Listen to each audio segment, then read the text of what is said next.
Today, we're talking about why partnering and not just doing this thing on your own is the best way to get into real estate.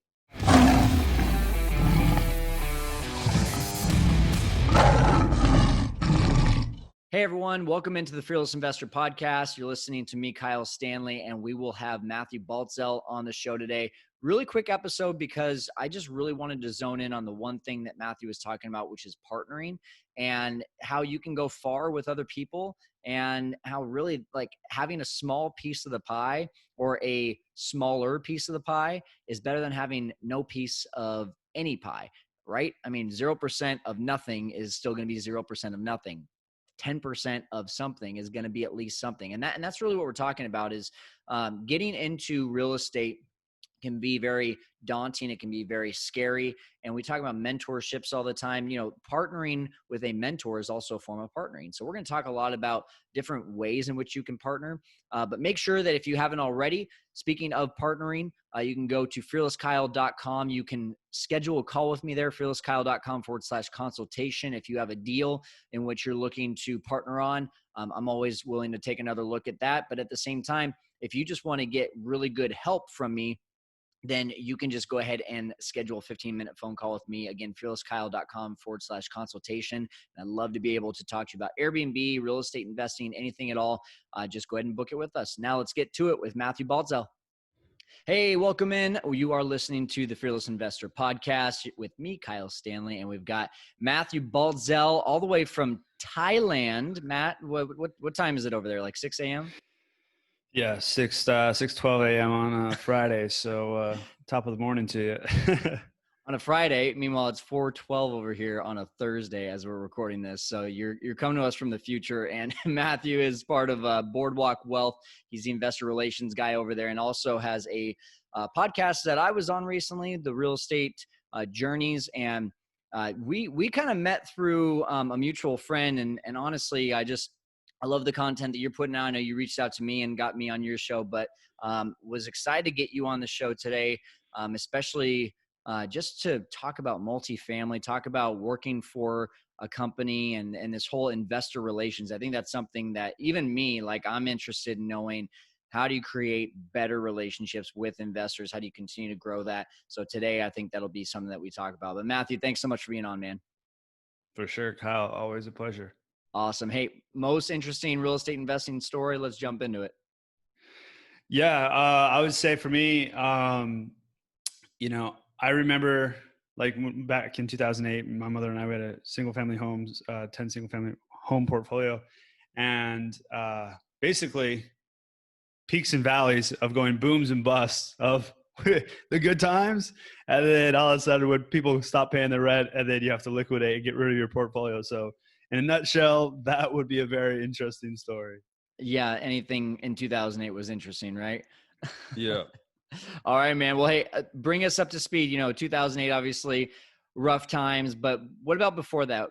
What brought you into real estate? Tell us your story, and really, I want to know more about what you're doing today.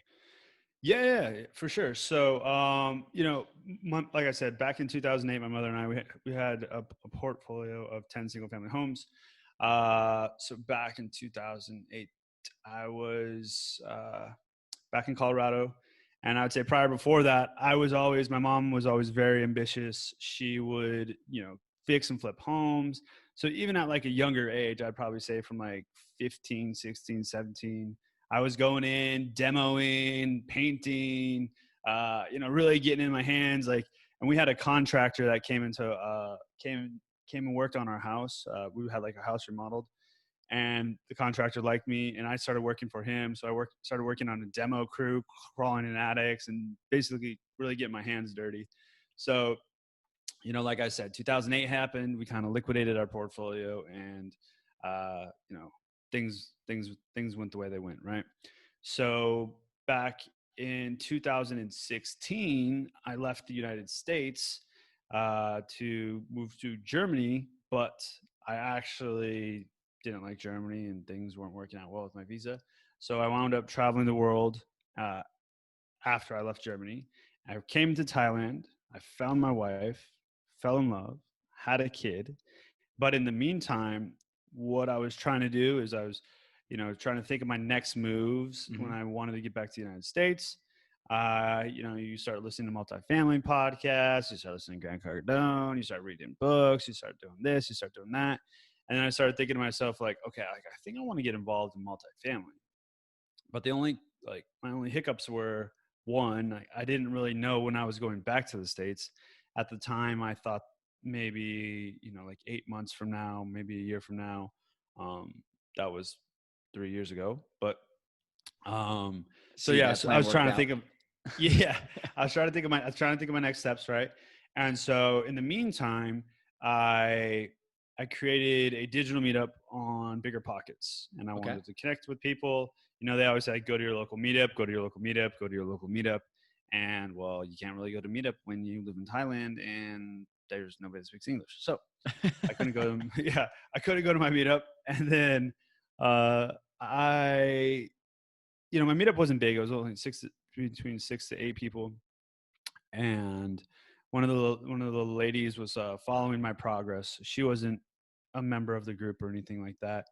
And she basically said, like, hey, like, keep me up to date on your progress. So after 3 months, she put me in touch with the CEO of Boardwalk Wealth, Omar Khan, where I'm currently working at right now. Okay. At the time, the company was just getting off the ground. That was back in 2018. And then, I basically started doing one job, another job, another job, and then started working with the company.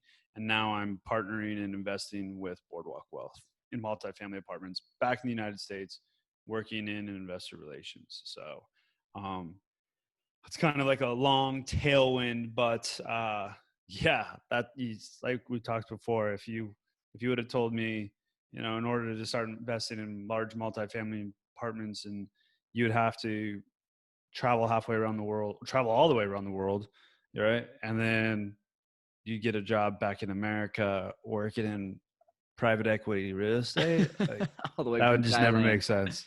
So what brought you into the multifamily side of things, and why did you feel like you had to be with a company versus maybe just going and doing it on your own?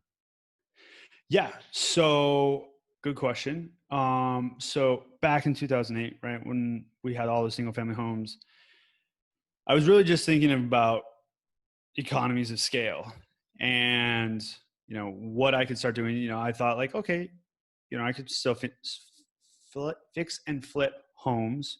Mhm. Uh, but then I was like, okay, that's probably going to be more of a job, but how am I going to really fix and flip a home living abroad? And then I started, okay, thinking, all right. And I just basically started trying to niche down and think, all right, multifamily sounds like a good realm for me. And at the time, when I first started thinking about multifamily, I didn't even really know it was possible, like the syndication model, any of this stuff. It's like, I always just thought owning the 200 units was, Warren Buffett owned one or somebody, right? Right. Like Donald Trump. You're like, nobody, like, I I didn't even think it was possible. So that's kind of how I started uh, trying to get into that space. And then I thought to myself, all right, like totally green, right? I was like, yeah, man, I'll try and get an 8 unit, 12 unit by myself. Yeah, I can do this. Like, all right, I'm all jazzed up. And I remember, like, I talked to this real estate agent in Colorado, actually. And he was like, yeah, so, like, where's your money coming from for this deal? And I was like, yeah, man. I was like, I got it. He's like, yeah, but where? And he was just like, he basically knew that I didn't have the money. And I was Mm. like, yeah, I'm going to raise the money. And he was just like, yeah, like he just knew I was so green. And he's just like, listen, like, you got to have the money before. Like, you have to have interested investors. You have to have, like, your ducks in a line, even if you could close possibly on this like $1 million deal, like, the seller wants to go with the surespire. He Yep. doesn't want anybody to retrade. And then you're like telling me, like, you don't have your team in play. This was before, you don't have your team in play. Like, you're going to be scrambling, and then you're going to raise this like $1 or $2 million in equity to buy this like 12 unit. I'm like, kinda. Like, it's like, I think so. yeah, yeah, right. I think so. And so, um, yeah, partnering and just basically learning from more educated people sounded like a safer, more knowledgeable play. And then, within real estate, you start learning about leverage and leveraging relationships and leveraging your podcast. And so that kind of has taken me to the next level and like has opened up my eyes to possibilities beyond to where I probably could have been of like the drudgery of like, all right, I'm gonna do an 8 unit, like I'm gonna have somebody do this, I'm gonna do that, and I'm gonna live in Thailand, I'm gonna do this, and it's just like that just seemed like a little too much for me at the moment. So that's why I kind of um decided to go like the partnership route that I'm in right now. But now that I've like had my podcast and I've had some like more eye-opening things, I'm definitely thinking about like going, like I don't want to say going back, but like investing in other asset classes within real estate. So I'm like, okay, well, like now I'm like, like I think I actually would like to partner on a fix and flip, but now I need to find somebody possibly that, one I like, know, and trust. Mhm. And obviously I would be more of the equity side. I'm not going to be there, but maybe we do like a 70-30 split or an 80-20 split or something like that. So now my thinking is more open, obviously, because I live halfway around the world. So I Right. think you have to think more creatively.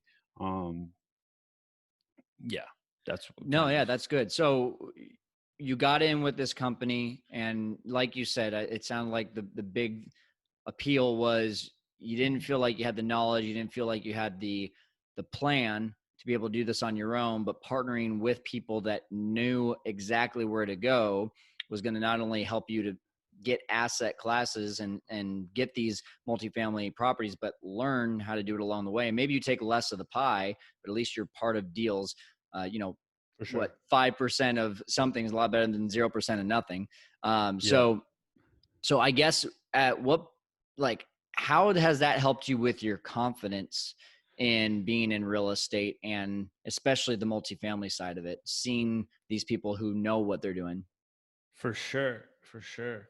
Um, you know, like the what is it, like the old saying, like if you're the smartest one in the room, like you're in the wrong room. Yep. Well, I could say like with all these guys, I feel like the dumbest guy in the room. Like I'm always like, oh my God. I'm just like, oh my. But right, like when you're like with just like a different class Yep. or different group of people, and you're just like, yeah, I don't even belong here. And then you're kind of like, all right, you've been there for whatever, 1 month, 2 months, 3 months, 4 months, 5 months, and it's kind of hard to see your own progress. But Mhm. then when you look back, or you start talking to people, or you have a podcast, and you start being like, okay, like I actually kind of do know some things now. I didn't realize this. Like, okay, like this person's very green, or like this would be a basic step to like get into real estate. And this was like something you should think about. And then you start realizing that, like, wow, you really kind of have come pretty far from where you were. So, what does the future of real estate investing look like for you? You said, you'd like to be able to bring in maybe other avenues of exit strategies, but with working for another company as well, is there, opportunities for you to be able to grow within the company to be more For sure. hands-on with a lot of this For stuff, sure. or what are you looking at? Yeah. So for sure, I would say, as far as my future is concerned, my wife and my family and I, we are going to be moving back to the States ish next year, You don't look too excited 2021. about that. Yeah. Well, it's like COVID visas, like, is that going to happen? Will it be another year? Like, could be 2 years, could be, could be 1 year or a year and a half. Um, but yeah, so basically, begin to establish myself more with the company, start taking on more of the asset management role. And then when I get back, to the States, start basically being the part-time asset, or not part-time asset manager, but asset manager within the company. So that'll be, good as far as gaining equity, having income, revenue streams. And then on the side from there, I would also like to start um, acquiring, like I said, equity. Oh, like, like I like the fix and flips, or I like the Burr method. I like the Burr strategy as well, but I don't want to be as hands on with that, Hmm. if that makes sense. Sure. Um, so yeah, I don't want to be as hands-on with that. So I would like to distance myself a little and possibly start partnering and diversifying my portfolio. I think that would be kind of a good play to start doing. Um, but yeah, that's kind of what I see for myself in the future. And the way I think of it is like, I already kind of have this remote lifestyle. So there would really be no transition for me. Well, let me say, if I moved back to the United States, I would obviously have a bigger role, and I would be going to the properties more like, Right. quarterly, whatever, semi-annually. Um, but I don't want to start getting into like the granular of like a fix and flip. And I kind of like this digital, like nomadic, so if I were to partner on a deal, I want to be like, okay, like I'll give you, like, we'll do 80-20 split. Sure. You do all the labor, and like I can still like travel to New York and Florida and work from my laptop and my phone. A little more So passive. yeah, there we There go. you go. There we go. That's the word, passive. There we go. It's early in the morning. Passive. There we go. Passive. There we go. Passive investing, folks. That's great. So, Matthew, you've talked a lot about partnerships. Yeah. Someone who's brand new into real estate right now has not gotten in. Would you recommend them joining up with someone and partnering with people to get into real estate?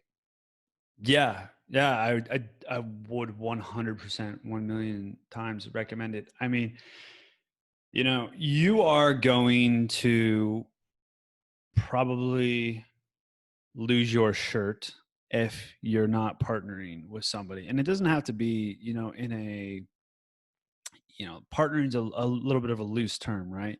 It doesn't have to be like a 50-50 split. It doesn't have to be an Right. equity split, but you should have like a mentor or somebody that Yep. can advise you of something that you're doing. Because if you've just read a book, and books are great, but when you come up to having people on your property leaving tractors and trailers, and you don't know what to, like, how to excavate them, or you don't know how to get the asbestos out of the roof, and then it's like, having somebody there that can help guide you or facilitate you and use their resources can help save you a lot of time and mental space and energy. And there's nothing wrong with partnering with somebody, and or whatever, partnering, mentoring with somebody that you can help guide you through that process of your first one or two deals. And then from there, you'll start gathering stronger sea legs, and you'll say, hey, like, I got this, like, I'll continue this cycle that I've perfected. And you'll just feel even stronger. Maybe you'll continue to do that. Maybe you won't partner. Maybe you will partner. Maybe you will scale. But yes, I definitely 100% recommend partnering, finding a mentor, finding an advisor that can help you get into real estate and advise you and help you for your first one, two deals. Yeah, I love it. I think there's three different ways that you can partner with someone, but not partnering at all is, like you said, you're going to lose your shirt. But I just think that you're either exchanging services, you're splitting your your profits, or you're finding a way to be able to pay that person for their knowledge and their time. For sure. And there's so many, obviously there's so many real estate gurus out there, and there's so many different, like nowadays, especially with COVID going on, we're just seeing our Facebook ads being filled up with, buy my course, get this, get that. But at the end of the day, like, if you can get someone in your backyard, and this was the thing for me, like I got into real estate by purchasing a, you know, basically education system. And I'm glad I did it because it got me with skin in the game. But at the same time, some of the most valuable people that have been along in my journey have been the ones that it's like, hey, I'll help you like learn more about Airbnb, and you help me learn more about flipping houses. Or hey, I'm going to buy you lunch. I know that's not that valuable for you, but I'm going to do everything that you tell me to do. And I promise you, I'll keep buying you lunch. And then when the deal comes our way, let's go ahead and get on this thing together and JV on it. And those are ways that I think that if people can have that mindset going into real estate of getting rich together, not just doing it alone, uh, Yeah. you're going to go far. What is that saying? If you want to move fast, go by yourself. If you want to move far, go together. And Hmm. I think that that is absolutely the way to do this. So, is there anything else that you can say about that? If someone's like just getting in to this, whether it's partnering or anything at all, what would you say that would help that person to be able to Yeah. get started in real estate?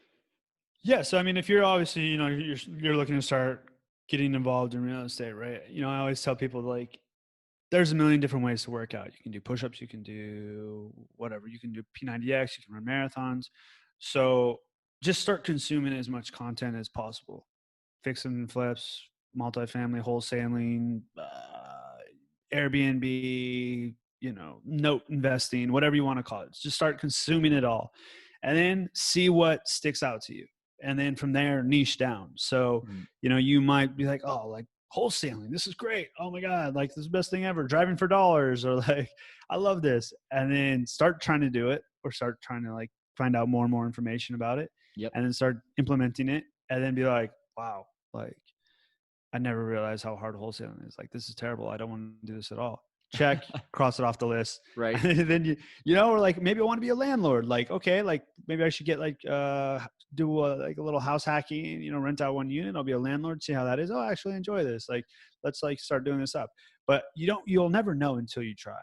Exactly. And if you never really get out there, you're never really gonna know. So you need to get out there. You need to develop your own strategy. You need to develop your own investment strategy.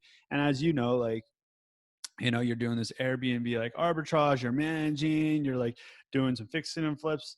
And it was never just like, this is the one path to Yeah. Airbnb and you must stay from this. And if you would have done that, you never would have been successful. So you got to kind of get in there, like, get punched in the mouth, and then you kind of adjust and then develop your own game plan. But you really got to just start consuming content, niche down from there, and then start figuring out Absolutely. what works for you. Well, I think what you just said there is so valuable because in my first year in real estate, I did flipping, I did one wholesale deal.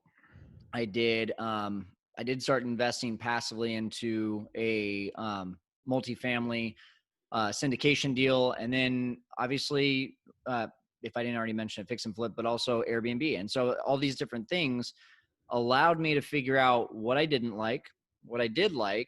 I'm still adjusting that. And what I'm realizing is that, like, hey, I'm really good at seeing the end product, seeing the vision. I'm the numbers guy. I can evaluate a deal and I can put a team into place. I'm never going to be the guy with the hammer. I'm never going to be the guy cleaning the Airbnb.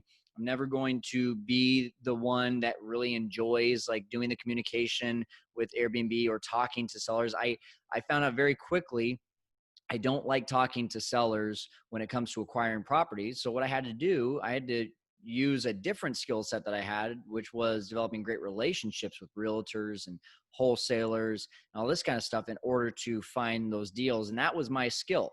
But someone like you mentioned who loves driving around or maybe loves talking to sellers, that's their skill set and they can use that in real estate. And I think that's what I love the most about real estate, Matthew, is that there's no matter what skill set you have, there's a place for you in real estate and you can be extremely profitable with it. You just have to find out what that skill set is, right? For sure. Yeah. 100% agreed. Cool. So tell us about real estate journeys. What are you talking about on your podcast and how can people find that? Yeah. So my podcast is Real Estate Journeys.